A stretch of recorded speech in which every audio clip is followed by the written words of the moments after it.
Welcome to this SpunkGo webinar. I'm your host Jasmine from the Kazakhstan chapter, and today our guest speaker is Natalia Hassanie. Natalia has founded her own business called Positivity, and she's well known for her great and impactful speeches on well-being. It is my great pleasure to welcome Natalia to talk about her experience as a cancer survivor and talk about how to stay positive during this pandemic. Q&A will be down through the chat feature after her presentation is over, where she will answer all of your questions. Now, let me talk a little bit about what SpunkGo is. SpunkGo is an all-girls global student organization where proceeds go to charity. We are being crowdfunded via ifundwoman.com. Any contributions you make will be highly appreciated. With that, the floor is now yours, Natalia. Hello, everyone. First of all, thank you so much for inviting me and giving me the floor to share some experience and some insights into how to deal with and create a little bit more of a positive lifestyle. We're all going through a lot of challenges nowadays, and it becomes more of a challenge, a daily challenge, to find what is the good behind all of this. So as you mentioned, I'm a cancer survivor twice, but I want to be known as what else am I representing in this lifetime. So basically, I'm a yoga teacher who specialized in kids yoga and teen yoga. And yoga is an amazing sport because the minute you step on a yoga mat, you become equal with everybody else. It doesn't matter if the other people next to you are the coolest people in your class, or they're the most athletic or the most active. Everybody becomes equal, and the journey on the mat becomes a journey within yourself, for you against yourself, to become a better version of you. I also specialized in mindfulness, and mindfulness is what I'm stressing more in these times, because a lot of people think that mindfulness is basically meditation, which is part of it, but it's also much more than that. And today we're going to go through a very simple 5 senses activation of how to become more present while we're instead of being on an autopilot all the time. So we're going to have a look about what mindfulness is all about. I'm going to give you practical tips on how to be including them into your daily life. I hope you enjoy this session. And as also you mentioned that at the end, I'm going to be here for Q&A if anybody wants to have more details about what we spoke about. Okay, so I'm a mother of 3 teenagers, and they're all girls. So I understand perfectly well what happens through a regular day of any one of you with all the hormones and the stress and the drama and the challenges and what people think about us and everything. I live it every single day. And that is our natural state of life. We are humans, so we are human social species, and we need to interact with other people. This pandemic has forced us to isolate ourselves a little bit more of everybody else, but at the same time, it's giving us an opportunity, a golden opportunity for us to understand more who we are and what do we want to become. So a regular day is full of challenges and triggers and emotions. How do we have the ability to control our surroundings? To what extent do we need to control our surroundings? Or is it rather letting everything just happen around us, the most chaos ever, and try to find within us that peace and that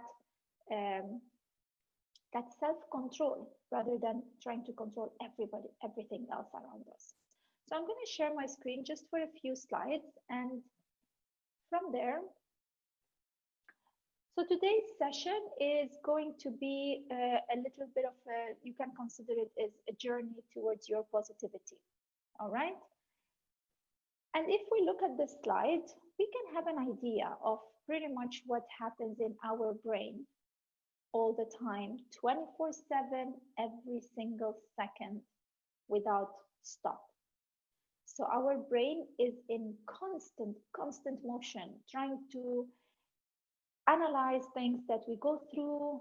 We're eating and it's analyzing the tastes and flavors that we're having, or we're faced of a situation that is dangerous. So it's analyzing whether we should take this decision, we should step forward or take a step back. We are analyzing how do we react to a phone call or a message, or we're browsing Instagram, and it's constantly in motion, trying to make sense of everything that we're faced with. So if we dissect our brain a little bit, we can find out that there's different areas. So if we look at the frontal lobe, that's the area where your reasoning starts, your intelligence, your clever decisions on what to move ahead with, what decisions do I take, how do I approach this situation. And other areas, I'm not a brain specialist, but I'm just highlighting in general what happens. So if we go to other areas of the brain, each area is in charge of a certain activity or a certain task. All right. So if we're going to go deeper into those, but then let's start with a little bit of a game. And I'm going to ask you to, anyone, just choose a color of these cards. I have the cards with me here. So we're going to have a little bit of an icebreaker here. And let's see. I'm going to go to the chat.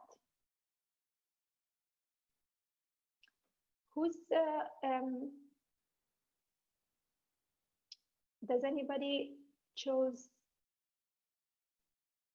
Did anybody choose anything? I actually can't see the chat. Okay, here, I have it. Sky blue, we're gonna go to that. What else? Okay, sky blue. Let's see what the question is. Okay, it's about experiences, and it's about what is something that you will never do again. Like something that you've done and you've said never again. Let's see. Najiba, can you answer us, please? Could be an experience, an exciting one, or something dreadful. In the meantime, can somebody else choose another color, please?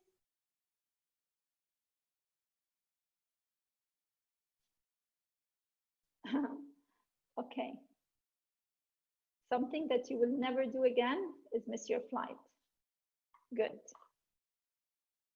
And whoever chose Zanmin orange, okay, this is the question for you, orange. When you die, what do you want to be remembered for? Somebody's remembering you. What would you want them to remember about you? In a few words. You can type your answer. Deep question. And it's an exercise for everybody else to reflect on as well. What is it that we are here for, and what is it that we want to be remembered for? I'm waiting for your answers. In the meantime, okay, remember my kindness and passion for life. Great, amazing memory. Are you living up to that? Are you showing everybody around you how much of a passion to live you have? Somebody else said to be known as a nice person who helped others. Great. Are you doing that? Are you showing that you really want to help? Loving this. Okay. So someone else said, who was happy and spread happiness. Amazing. Again, ask yourself, am I living up to that? Am I spreading the happiness that I want people to remember me for? And somebody said, we are all humans before we belong to any labels like religion, tribe, color, race. Yes. And we are all one. We are all the same. We are little particles in this amazing, vast universe that we are here with a little mission to accomplish. And it doesn't matter what shape or color or race or religion we have. Love that. Okay, so somebody said that I'm trying to, but not always successfully. You said you wanted to be remembered as a nice person who helped others. And if you're trying, but you're not always successful. So whatever you want to be remembered for, the only thing that you need to remember is that, and act from that intention. If you want to be remembered to help others, just help others. Don't wait for people to recognize that you're helping others. Don't wait for people to give you credit for helping others. Just operate from that intention. Place it there and go for it. Somebody chose color yellow, and this one is an easy one. Are you a morning or a night person? So let's see your answers. Morning person, why? And night person, also tell me why. A morning person. Why are you a morning person, Majari?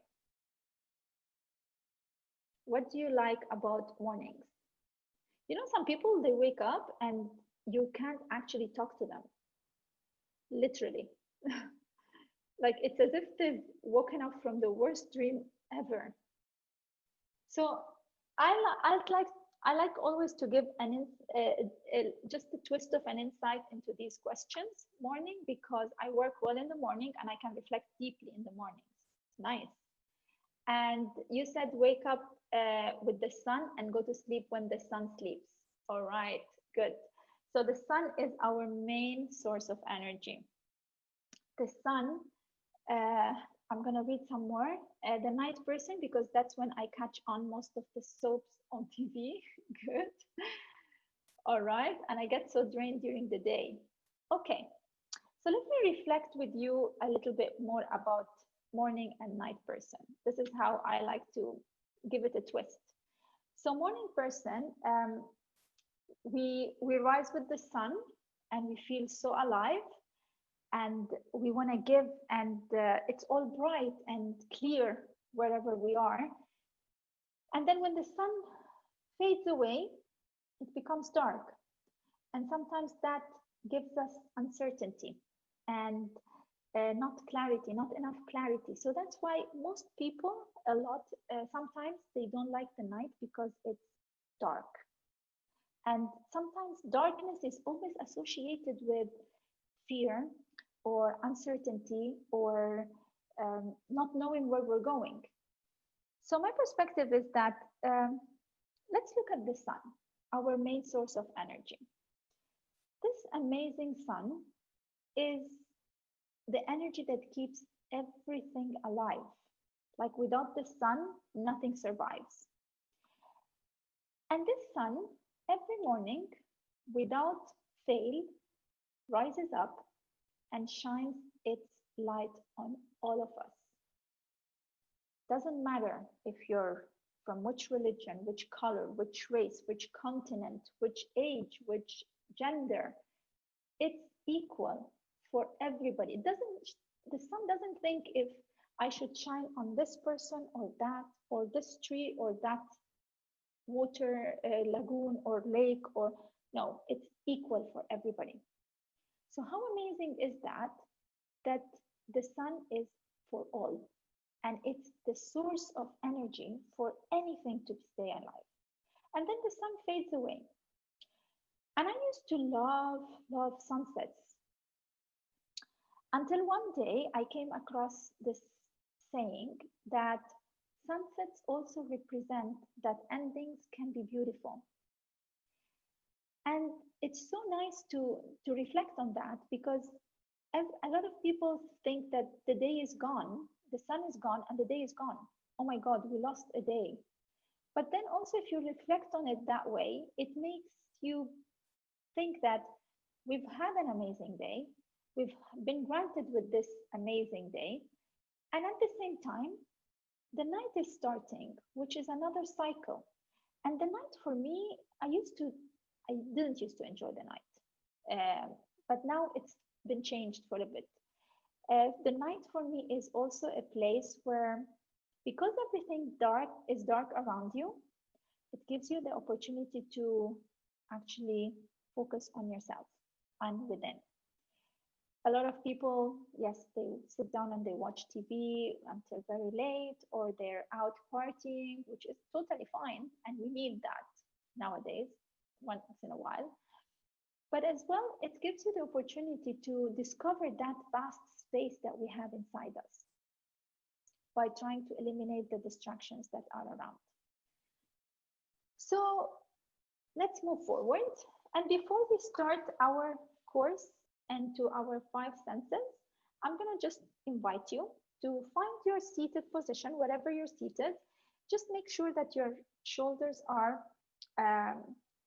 relaxed, dropped towards the floor, and your spine is straight. And your gaze is moving, is looking forward.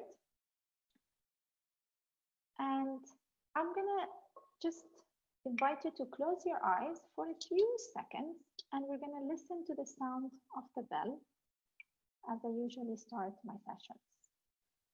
So taking a deep breath in and exhaling everything out, eyes closed, shoulders relaxed, and sitting with ourselves just for a few seconds.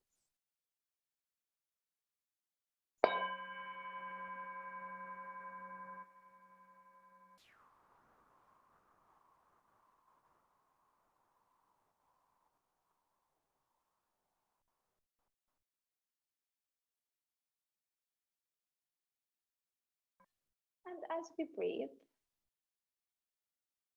I'm inviting you now to invite your breath to be part of this session. I don't want you to have any props or anything, just your presence and your breath. Because your breath is the only thing that keeps you alive. Without it, we're not here. And at the same time, it's so essential and crucial that sometimes we don't even notice it. So this is going to be today an invitation for you to discover the potential of your breath and how is it that can help you to keep going through challenges. So if we look at our minds again, and if we look at the mind from a little bit of a mindful perspective, we can notice that as we said before, the prefrontal cortex is the area of the brain that makes us take those good decisions, those wise decisions, and that makes us decide to pay attention when we're learning and to stay focused. The hippocampus is the area that helps us to learn and stores our memories. Okay, so this is like a floppy disk before, when you used to save your folders. And the last part, the red spot that you see there, is the most interesting part of the brain. It's called the amygdala. The amygdala, as you are growing as a child, let's say you're walking down the street and there's a dog that attacks you. When that experience happens, this dog becomes a threat because it threatened you, it made you scared. So the brain will take this experience and save it in the amygdala as dogs equal danger. And then you keep growing through your life, and you never know why, but you're always scared of dogs. If a dog passes by, you like automatically react as if you're pulling away from it. So the amygdala keeps on storing all these traumas and all these challenges that we go through. And whenever you face a similar situation, it will come and say, hello, stop, stop, stop, stop. No. So it becomes a way that stops you from actually experiencing life to the fullest because it's a barrier between you and your experiences. So, why mindfulness? And why are we referring to the amygdala here? The amygdala, the brain has neural pathways, okay, that processes information during the brain. So when you start exercising mindfulness and you become more present into the moment, and with all the techniques that we're going to discover today, when you are faced with the same situation that has been labeled as trauma, this exercise of mindfulness creates new neural pathways into the brain. And the new ways that the new pathways that are created actually overcome the amygdala. So they don't go through the filter of the amygdala to check if the experience is traumatic or not. So when you start exercising mindfulness, what it means is that your perception of the dog will stop being as a perception of being dangerous. And it's kind of about resetting your experiences and your traumas. That's why mindfulness has been used into clinical recoveries in a lot of parts of the world to overcome traumas and phobias and fears and frustrations. So if we look into this picture, we have 3 snow globes. The one on the far left, if we look at it, we can see that it's a very clear snow globe and it's empty. So I want you to imagine this, the one on the left, as the one representing your mind, okay? Our natural state, our mind natural state is to be this clear. This is how our mind should operate. The one on the middle, it's representing our mind with a little bit of thoughts and emotions and feelings. And if I bring a proper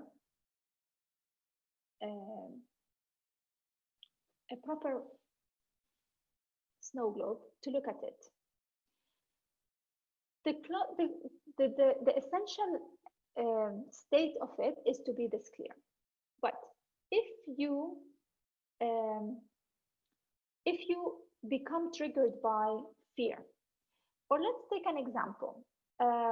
Schools are starting and we are getting stressed about homework. We become having a little bit of fears.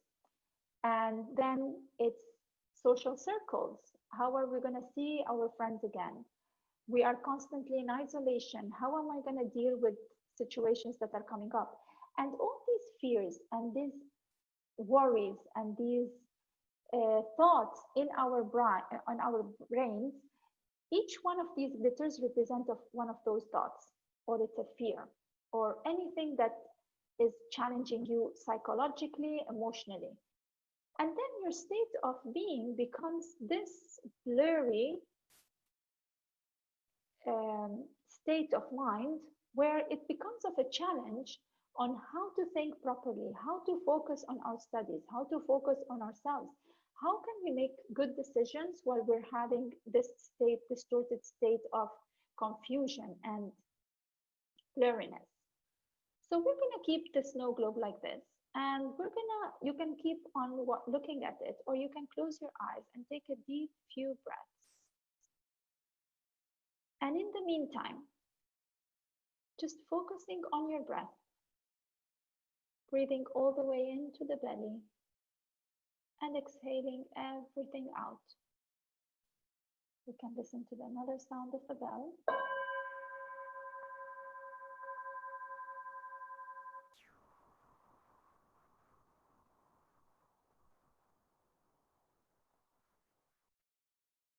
So with a few seconds, what happened to the snow globe when we stopped having all of this rush of emotions and feelings? We can notice that the thoughts, all the sparkles, settled at the bottom. We did not go in and remove every single bit of thought or emotion. Everything is still there. But what happened is that we gave that emotion or that challenge the chance to settle down and just calm down so that we can achieve a little bit of this clarity into our minds and then make sure that we can take the right decisions. So with this visual, we reach this definition of what is it to be a positive individual. Is it that somebody like um, just having an amazing outlook every day and thinking all the things positive that they can think of? No, living in a positive state is not having a positive attitude all the time, because we are humans and we have emotions going through, fears and challenges and worries and all of that. So the positive definition of a positive individual for me, it's an individualistic state where humans are able to address their physical, mental, and spiritual well being while they're leading a mindful and meaningful life. What does it mean? It means that as individuals, as humans, we need to be careful about our physical well being, yes, the things that we eat, the things, our exercise, our fitness levels, our activity, engaging. We need to take care of our mental well being as well, the same way that we are choosing healthy foods for our bodies to grow and nourish. We need to pay attention to the quality of thoughts that we are feeding our minds. Are we listening to news all the time and just feeding our brains all the negative things that are happening around us? People killing each other, explosions. Keep yourself maintained, up to date, but don't only feed that. Are you sitting with somebody who is interacting in a way that is uplifting your spirits, or only just giving out bad situations or bad vibes? So pay attention to the mental well-being of your own mind. The spiritual well-being is an interesting part, because sometimes we get those questions of who are we, or why are we here? And sometimes, a lot of times, we don't give them time. We don't address them. We don't sit down and ask ourselves, what am I going to search here for? So give yourself the opportunity to investigate and research and inquire. It might be through your religion that you can ask for deeper questions and deeper meaning into this life. And leading a mindful life is being present, as we are going to see now.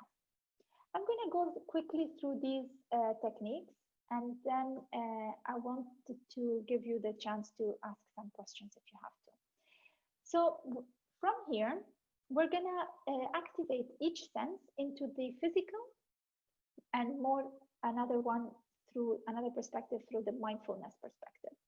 So if the sense of hearing, we can sit down and technically sit, closing your eyes in any room you are, in any environment you are, and you can actually start focusing on hearing sounds that are happening around you. And you can do this quickly now while you're seated. Close your eyes and see if you can pick up some noises or sounds in the room that maybe you haven't noticed before. This act of you sitting, closing your eyes and focusing on your breath while you're trying to reach and discover new sounds that are happening around you, you are practicing mindfulness. Because in that moment, right there and then, you are present 100% with all your senses. But that sense of hearing can be transformed into a sense of listening. A lot of times in our relationships, we don't listen, we just hear. But if we transform it into an act of listening, so when somebody is talking to us, we are fully present with that person. And the act of giving that person our time, our attention, our presence transforms the relationship, transforms the connection. A lot of awful times we are talking to each other and we are texting at the same time. So I want to invite you to listen more deeply to others when they talk.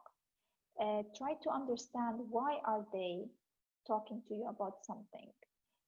Maybe sometimes it feels that they're just complaining, but maybe that this is a way for them to cry it out aloud that they need help, but they don't want to tell you I need help. But so try to listen a bit deeper and to what people are telling you all the time. If we move to the sense of touch, the sense of touch is it's interesting. I want to see if you have any props around you. I'm sure you're seated in your home, so anything you grab, something that has a rough surface. So then sit there, close your eyes, and try to touch the surface of this object, and try to see if you can sense with your fingers the bumpiness and the roughness of the surface. And for example, for me, this side is a little bit rough. If I touch the glass, is softer, and connect with that sensation of touching. Again, if you do this with anything, when you're stressed, when you're angry, when just close your eyes, connect with that breath, and touch something. Through the touch, you can activate your presence into that moment. So for example, a very practical example would be when you're brushing your teeth in the morning, are you really brushing your teeth? Sometimes we don't even notice that we've brushed our teeth. So the act of being present, when you're brushing your teeth, feel the brush touching every single tooth. Feel the brush touching your gums, your tongue, both the up and lower part of your gums, until if you brush your teeth every morning, you've done an act of mindfulness, a very deep one. Because if you focus on all your teeth, by the time you finish, that would have been 1 or 2 minutes. So connecting with that breath, connect with that sense of feeling every tooth. You're washing the dishes. Are you really washing the dishes? So when you wash the dishes, feel the sponge touching your hand, feel the sponge rubbing against the plate. Be there and then, in that moment. The same sense of touch is converted and transformed into our ability to touch somebody else's life. And this is quite interesting now in this challenge that we are having. We are isolated physically, but the impact that we can touch somebody's life is still there without even having to be physically present with those people. And it's through the charity works that we do, through sending a message to someone that you remembered. And by the way, I would really like to highlight this, especially in these pandemic days. A lot of times we wake up in the morning and we remember somebody, and it's like, oh, this is so weird. I just remembered this person that I haven't seen in ages. That's a connection. Send that person a message. Ask, hey, how are you? That's it. The people that are a lot of awful times, you will receive a message saying, oh my God, I was thinking about you just now. That is a connection. So trust those messages, trust those intuitions that we have. And this is kind of a little bit of a game. If I tell you to look closer into this picture, and I usually make it very easy for people to search for things, characters into this picture. I will ask you to see if you can find the pregnant lady wearing some shorts and a red top. And I want you to type and tell me who finds it. Sorry.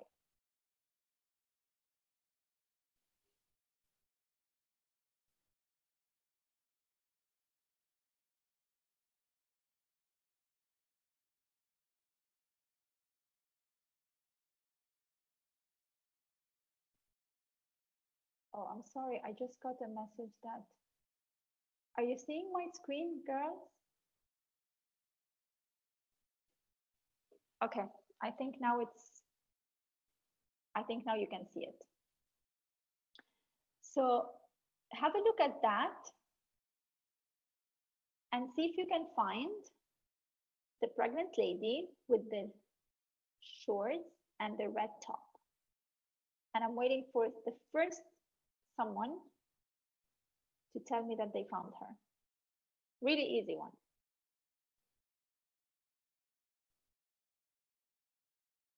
Okay, Evelyn found it. All right. Again, this is a little game. As I said, the minute you're focusing your attention into that picture, trying to find that lady, and focusing all your attention into through your eyes, that you've been practicing mindfulness. You've been mindful because you're triggering your sense of seeing to try to find one specific object. So the same thing as we did right now, you can practice this into any room. Or sometimes we're in certain places and we're just waiting for something to, like, I don't know, in a queue or something. And the first thing we tend to do is go to our phones. Practice this as a game. Try to look around you. Try to be inquisitive. Try to see and go into more details. If you see a flower, go into more details into that flower. It becomes such an amazing thing to do. And the same sense of seeing is transformed into a sense of looking deeper into somebody else's challenge. Maybe a lot of people, I've been noticing, there's a lot of people who are angry and they're frustrated. I was at the gas station today and somebody was like beeping the horn and just like she was literally about to push the car in front of her just to get it out of the way.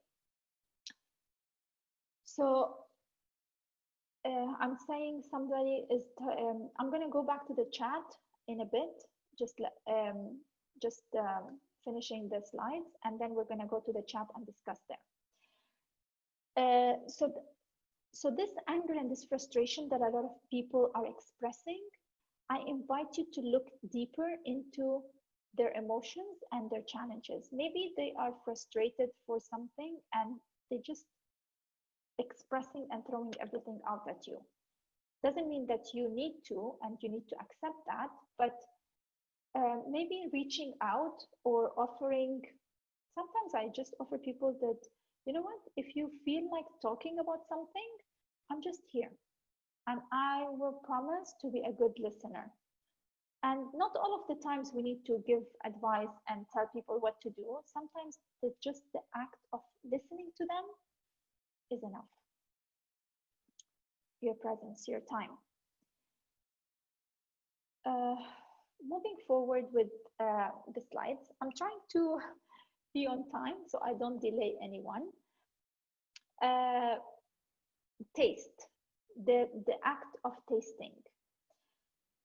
A lot of times you hear that people say, oh, yoga is amazing because it makes you lose weight. No, yoga doesn't make you lose weight. What makes you lose weight is the practice of developing the mindfulness in the yoga practice that makes you crave less, that makes you become more aware of your of what your body needs. For example, how many times have you been invited to a meal, you sit down on the table and you just put the food on their plate, and in less than a minute, gone, definitely gone.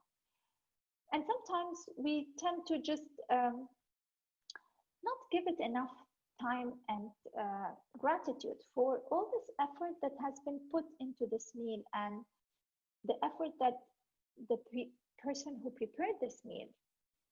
Um, the picture of this orange that you see in front of you, a simple orange that we go to the supermarket, we grab it, we put it in our cart, and we go home, we wash it, peel it, eat it, gone in 5 minutes. But the orange in itself, if we go back to this orange started as being a seed, a little seed that had to be planted somewhere across the globe in a certain temperature and climate for it to grow. And then that seed had to be watered over and over the years. And during the process, there were so many people involved in the process of making the seed become a tree. And then when the tree blossomed and had the fruit as a whole orange, there was another team of people involved in just picking up these oranges, taking them from that land to another factory, to the factory to pack the oranges, the factory to ship the oranges across the globe to reach Dubai, from the port to the distribution company, from the distribution company to the supermarket. And then the supermarket, a whole team to try to put it on the shelf. Can you imagine how many people were involved into this chain for this orange to be planted and put into our plate, and we devour it in a second? How much better would it be if we just stop for a second? I'm not asking you to do this with everything you eat, but this amazing orange, what about you take a smell, you smell it, you connect to that smell, you eat it and you enjoy it, enjoying every single bite, as giving thank you to every single human that was involved into this process to bringing this orange to your plate, and giving the thanks. And then eating becomes a mindfulness act, an act of presence. So we're not just eating and shoveling food into our mouths and just stuffing ourselves. No, we're enjoying, we're savoring, we're connecting to those taste buds, and just how amazing is to taste an orange. My mouth is watering now. So that is what makes you lose weight. The act of mindfully eating, mindfully present with your food. So when your stomach gives the signal to the brain that you've had enough, then you can listen and then you stop. So I'm totally against dieting, punishing yourself. I can't have this and this, and I'm intolerant, and all of that. I mean, it's such a stressful process. Your body is giving you the signs. If you drink milk and you get bloated, if you notice that, you next time you will stop drinking milk. Or if you eat spicy food and then you have stomach pain, if you notice that, the next time you'll avoid that. But if your body is craving chocolate and you're constantly telling them, you cannot have chocolate, you cannot, it's not allowed, that is a punishment. So instead, what if we take a little tiny bit of chocolate and we put it in our mouths and we allow that chocolate to melt and we indulge into every single bit of it, and we take that taste and we give it to our bodies and we enjoy it, and that's it. Do we really need to eat the whole chocolate block or the whole cake? What if we take a spoon? This is what it tastes like. That's it. We've indulged ourselves. So take a moment and connect with that food that you eat, every bite at a time. And the last sense, it's the sense of smelling. And this is so connected to our breath directly. So there is a scientific approach, research that has been done with a group of students that the teacher, when they were having a relaxing time in the classroom, learning things and being super relaxed, the teacher used to use a scent of roses in the classroom. So children were relaxed, they were learning, they were engaged, and this scent was in the background. And there was a test being done. So the teacher started to use the same scent during exams. And they realized that that scent helped the kids to relax while they were doing exams. And they lowered down the stress levels. So smelling is also a very interesting, and because smell is a sense that you cannot choose. If you're walking into a garden, you can't choose to if you want to smell the red rose or you want to smell the white rose. Everything, you smell everything without being filtered. And with the minute you smell everything, it becomes part of your system. It goes into your breath, into every single cell of it. So again, connect with that breath. Slow down and breathe. Take every breath worth breathing into your system. So this way, when every one of us is doing their own duties, if we want to call it, into becoming a positive individual, taking care of their physical health, their mental health, and their spiritual well-being, then we can achieve a state of positivity, which is a collective, a community state, where every human can contribute to the community's well-being. All right? So if we reflect into our present status, and we can ask ourselves, these are kind of a few questions for you to reflect on. What are we currently doing to collectively help our community?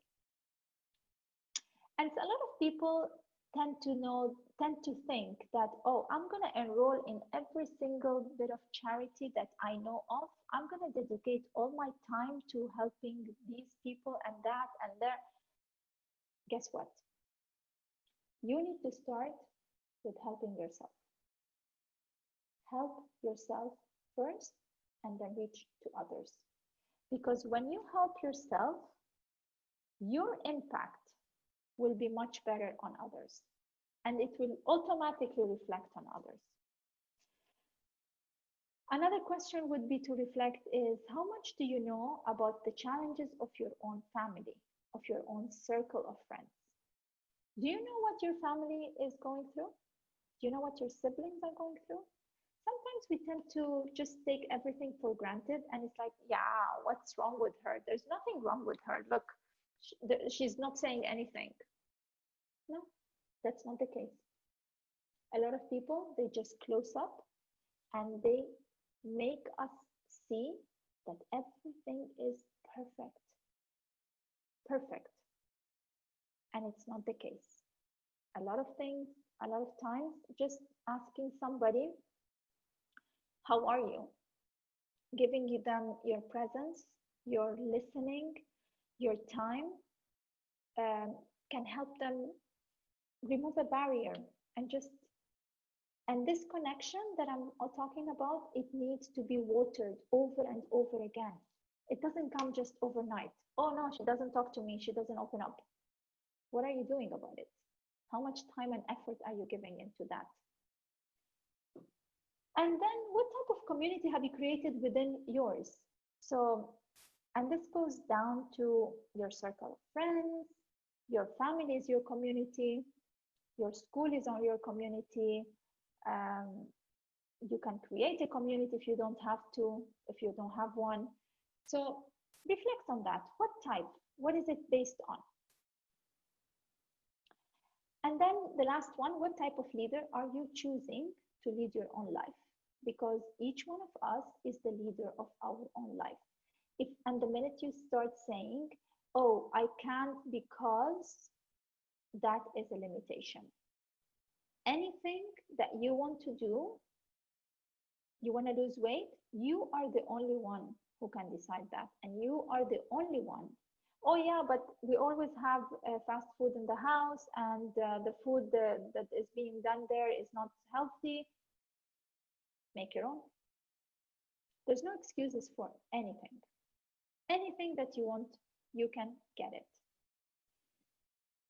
Uh, Wrapping up, just on time, I'm just going to go to the chat to see what you guys have been sharing. So Asia said, it's obviously hard given that it's easier to get all of these negative news. I'd suggest you keep a standard for yourself to keep yourself from bad news sites and also to find a way to digest all the positivity. And when all that is hard, keep yourself busy with family, friends, or hobbies, and think the good hormones that come from that would reduce the stress. More importantly, just be grateful for everything like your family. This would help to stay beautiful part of life than the bad one. Exactly. It's all within, all within. Don't try to search for anything outside you. Everything is within. All the answers you're looking for. So if it becomes too chaotic outside, yes, we won't have the ability to change everything that happens around us. The world is a crazy place. The world will always stay as a crazy place. But what we can change is our perspective, our look at it. So Ruth is saying, like the orange example, when you try to grow something, do you realize the effort it takes? Yes. And people who plant trees and who plant flowers, this is the seed is a very good metaphor for growing compassion inside you. It's the same thing. The seed of compassion and empathy towards others and the connection, it's a little seed that is inside you, and you need to water it down every single day in order to grow and reach. That's nice, helping ourselves before helping others, because sometimes I burn out. And this is a very typical load for a lot of us ladies, that we tend to think that we need to be there for everybody else, and we lose ourselves into the process. And it's not the case. We need to recharge in order to give. When you're on a plane and they tell you to put the mask on, they always ask you to put the mask first and then to reach out to others. So don't forget that. Remember always that. What does well-being mean to you, Natalia? Oh, well-being. For me, I don't just think about well-being separate as my lifestyle, because when I was diagnosed, if we go back to my story in 2014, I ticked all the boxes of being a healthy individual. I was vegetarian for 3 years. I practiced yoga. I practiced mindfulness. I was happily married. I was the mom of 3 amazing daughters. I mean, everything looked perfect. And when I got diagnosed, I was like, okay, I didn't get this right. I'm not playing the game right. What is it? Why did cancer knock my door? There was a deeper meaning to that. And so that's when I say well-being is positive, is physical, mental, spiritual, and don't try to neglect one of those 3, because it doesn't work. Well-being is when I address myself, and when I try to connect with even my higher self, and trust my instinct, remove my fears. Fear is a crippling element into our lives. And most recently, I'm enrolled into a school of consciousness now that is eye-opening, and it's been empowering me so much. And it's basically working on myself, on my breathing, on my chakras, on opening up and and releasing fear. And it was very interesting when they told me that fear has to be replaced by love, where in where all my life I thought that the opposite of fear is to have courage and to fight. And no, it was to release and surrender. And when you surrender to love and you start operating from love, magic happens. And I say now this, and I have goosebumps all over my body because just recently I've been craving to feel so much love, and now I cried from love. And I hear a song and I start crying, and I feel my heart is pouring out with love. Um, and it's just that's the message I just want to share. Sorry about that. Um, does yoga help one become positive in attitude? Definitely, definitely, because yoga is there's so many aspects of yoga. And just to give you an insight, I've stopped practicing yoga for about 4 years now. Not because unintentionally I wanted to stop, it's because I listened to every stage. Now it was about um, different kind of training. So I train now every day in calisthenics, and it's giving me the elements of what I need. So try to find a sport, move, movement is a blessing. I mean, when I was doing my chemotherapy, I used to have fake levels of energy. So where I thought I could run a marathon, uh, I used to start training, and then after 10 minutes I would collapse, because that was like, I don't know what happens to your body when you have that kind of therapy. Um, but then I started to realize when I finished my therapies, and now I've been in remission since 2015, I just want to live. I just want to be alive. I want to be present. I want to connect. I want to just fly. So yeah, live. Find your yoga. Find your movement. Appreciate your bodies.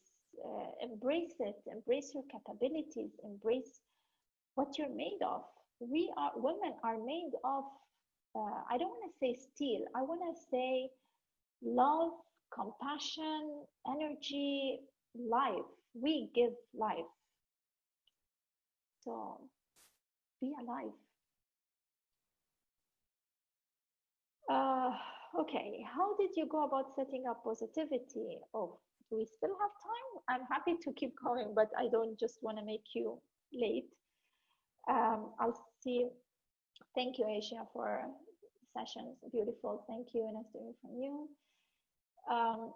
Do I have a WhatsApp community? I am into setting that up. I create, I'm supporting a women's group in Latin America, where um, I give sessions every month. I'm happy to set up a community here through Spunk if you go, if you want. I just like to, as you're saying, thought provoking, just let you know that there are different perspectives of looking at things, and we can always shift the perspective, and it's never too late to shift it. And just quickly, how positivity came alive. Positivity came alive before I was diagnosed with my cancer. Funny or not. 2013, I thought my life mission was to empower youth through programs based on yoga and mindfulness because of my childhood. That just now I thought I started talking about. Basically, my parents got divorced at the age of 6. And growing up as a child, I portrayed to the world that everything was under control and that I was tough. and I could manage, and nothing will break me. And I grew up like that, and that had a very bad impact on me because I was away from my biological mother for a long time while she was still alive.